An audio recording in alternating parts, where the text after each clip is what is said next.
Home, late summer. By me. The chilly breeze of late summer hit me as I lay the 10-year-old hantakta on the old Afghan carpet outside in the courtyard next to the growing garden. My mother's pots of plants were arranged orderly against the walls of the half-hearted garage. Idar was a hona.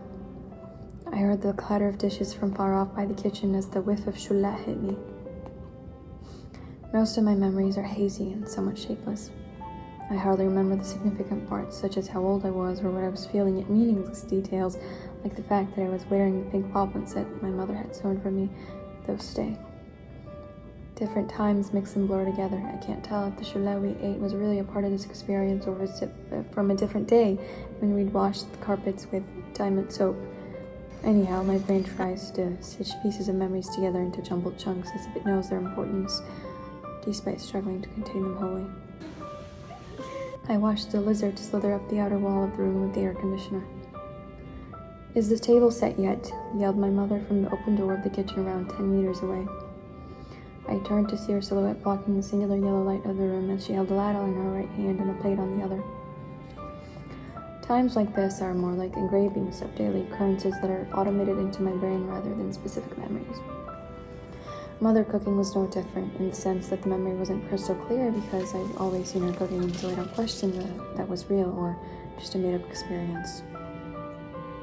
I might have yelled my response, but I doubt it, because I'd never raised my voice at her as a kid, so my best guess is that I walked the 10 meters to the kitchen to let her know that the table was set and to ask if she needed me to do anything else for dinner.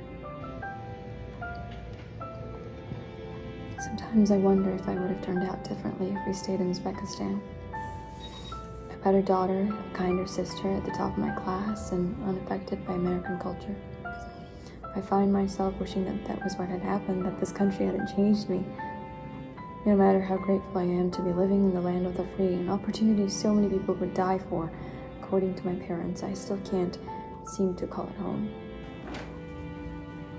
After dinner, we collected the dishes and moved the low table out of the way to make way for the sleeping blankets and mosquito nets on the wool carpet. I often sprayed the net with cold water to battle the blistering heat of summer. The carpet was so close to the yard that the smell of smooth crabgrass, basil leaves, and the almond tree by the greenhouse somersaulted in the air. Feeling as at home as I had, I'd welcomed them all. Every breath of air I'd taken in that 3 meters wide room of fabric had been one that cleansed lungs, healed wounds, and it wouldn't be an exaggeration to say it would have also helped my deteriorating sense of self. Oftentimes when I feel so suffocated that it seems impossibly hard to breathe, I like to picture being under that same net again, the one with the worn white and blue colors printed with a faded peacock pattern, covering me from the sky and the mosquitoes, a safeguard.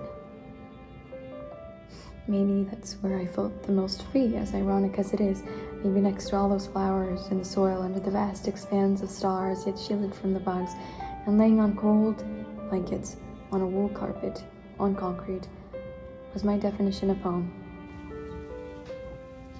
Maybe I'll never be home again. Thank you.